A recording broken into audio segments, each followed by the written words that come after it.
ರಜನಿಕಾಂತ್ ಅವರು ಇಂದು super star. ಅವರಿಗೆ ದೊಡ್ಡ ಅಭಿಮಾನಿ ಬಳಗನೇ ಇದೆ. ಅವರು ಸೂಪರ್ ಸ್ಟಾರ್ ಆಗುವುದರ ಹಿಂದೆ ಒಂದು ದೊಡ್ಡ ಕತೆ ಇದೆ. ನಾನು ಬಸ್ ಕಂಡಕ್ಟರ್ ಆಗಿದ್ದೆ ಅನ್ನೋದು ಎಲ್ಲರಿಗೂ ಗೊತ್ತು. ಅದಕ್ಕೂ ಮೊದಲು ಆಫೀಸ್ ಬಾಯ್ ಆಗಿದ್ದೆ, ಕೂಲಿ ಕೆಲಸ ಮಾಡಿದ್ದೆ ಎಂದಿದ್ದರು ಅವರು. ಸೂಪರ್ ಸ್ಟಾರ್ ರಜನಿಕಾಂತ್ ಅವರು ಅನೇಕರಿಗೆ ಮಾದರಿ. ಕಂಡಕ್ಟರ್ ಆಗಿದ್ದ ಅವರು ಹೀರೋ ಆದರು. ಸೂಪರ್ ಸ್ಟಾರ್ ರಜನಿಕಾಂತ್ ಅಂತಾನೆ ಅವರು ಫೇಮಸ್. ಅವರಿಗೆ ಚಿಕ್ಕ ವಯಸ್ಸಿನಿಂದ ಶ್ರೀಮಂತನಾಗಬೇಕು ಎನ್ನುವ ಕನಸು ಇತ್ತು. ಆ ಕನಸು ಈಡೇರಿದೆ. ಅವರು ಪ್ರತಿ ಚಿತ್ರಕ್ಕೆ ನೂರಾರು ಕೋಟಿ ಸಂಭಾವನೆ ಪಡೆಯುತ್ತಾರೆ. ಅವರಿಗೆ ಒಮ್ಮೆ ಆತ್ಮಹತ್ಯೆ ಆಲೋಚನೆ ಬಂದಿತ್ತು.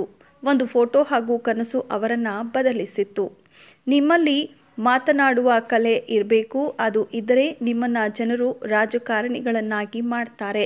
ಮತ್ತು ಯಾವುದೇ ಅರ್ಹತೆ, ಟ್ಯಾಲೆಂಟ್ ಅಥವಾ ಹಿನ್ನೆಲೆ ಬೇಡ. ಹೀಗಾಗಿ ನಾನು ಮಾತನಾಡುವುದನ್ನು ಕಲಿತಿಲ್ಲ. ಆದರೆ ಗೊತ್ತಿಲ್ಲದ ವಿಷಯವನ್ನು ಹೇಳುತ್ತಾ ಹೋದರೆ ಕೇಳುಗರಿಗೆ ಬೇಸರವಾಗಬಹುದೆಂದು ನಾನು ಸ್ವಲ್ಪ ಮಾತನಾಡುವುದನ್ನು ಕಲಿಯಲು ನಿರ್ಧರಿಸಿದೆ ಎಂದು ರಜನಿಕಾಂತ್ ಅವರು ಈ ಮೊದಲು ಹೇಳಿಕೊಂಡಿದ್ದರು.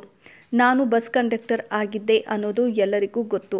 ಅದಕ್ಕೂ ಮೊದಲು ಆಫೀಸ್ ಬಾಯ್ ಆಗಿದ್ದೆ, ಕೂಲಿ ಕೆಲಸ ಮಾಡಿದ್ದೆ. ಆ ಬಳಿಕ ಕಂಡಕ್ಟರ್ ಆಗಲು ನಿರ್ಧರಿಸಿದೆ. ಬಡ ಕುಟುಂಬದಲ್ಲಿ ಹುಟ್ಟಿದ್ದರಿಂದ ಇದೆಲ್ಲವನ್ನ ಮಾಡಬೇಕಾಗಿ ಬಂತು. ನನಗೆ ಶ್ರೀಮಂತನಾಗಬೇಕು ಎಂದಿತ್ತು. ನಾನು ಯುವಕನಾಗಿದ್ದಾಗ ಯಾವುದಕ್ಕೂ ಭಯ ಪಟ್ಟಿಲ್ಲ. ಆದರೆ ಒಮ್ಮೆ ಭಯ ಬಿದ್ದು ನಾನು ಆತ್ಮಹತ್ಯೆ ಮಾಡಿಕೊಳ್ಳಲು ಯೋಚಿಸಿದ್ದೆ. ಅಂದು ನಾನು ಜನರು ದೇವರಿಗೆ ಪೂಜೆ ಮಾಡುತ್ತಿರುವ ಫೋಟೋ ನೋಡಿದೆ. ಆಗ ನನ್ನ ನಿರ್ಧಾರ ಬದಲಿಸಿದೆ ಎಂದಿದ್ದಾರೆ ಅವರು. ಆ ರಾತ್ರಿ ನನಗೆ ಒಂದು ಕನಸು ಬಿದ್ದಿತ್ತು. ಸಂತನೋರ್ವ ಬಿಳಿ ಗಡ್ಡದೊಂದಿಗೆ ನದಿಯ ಮತ್ತೊಂದು ಬದಿಗೆ ಕುಳಿತಿದ್ರು. ಅವರು ನನ್ನನ್ನು ತಮ್ಮ ಬಳಿಗೆ ಕರೆದರು. ನಾನು ಈಜಲಿಲ್ಲ, ಆದರೆ ಅವರ ಬಳಿಗೆ ಓಡಿದೆ.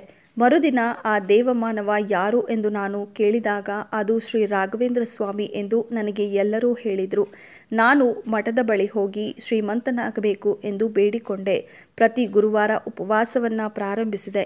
ನಂತರ ನಾನು ಕಂಡಕ್ಟರ್ ಆದೆ. ನಂತರ ಫಿಲ್ಮ್ ಇನ್ಸ್ಟಿಟ್ಯೂಟ್ಗೆ ಸೇರಿಕೊಂಡೆ. ನಂತರ ಬಾಲಚಂದರ್ ಸರ್ ನನ್ನನ್ನು ಗುರುತಿಸಿದರು. ನಾನು ಸ್ಟಾರ್ ಆದೆ ಎಂದಿದ್ದರು ರಜನಿ.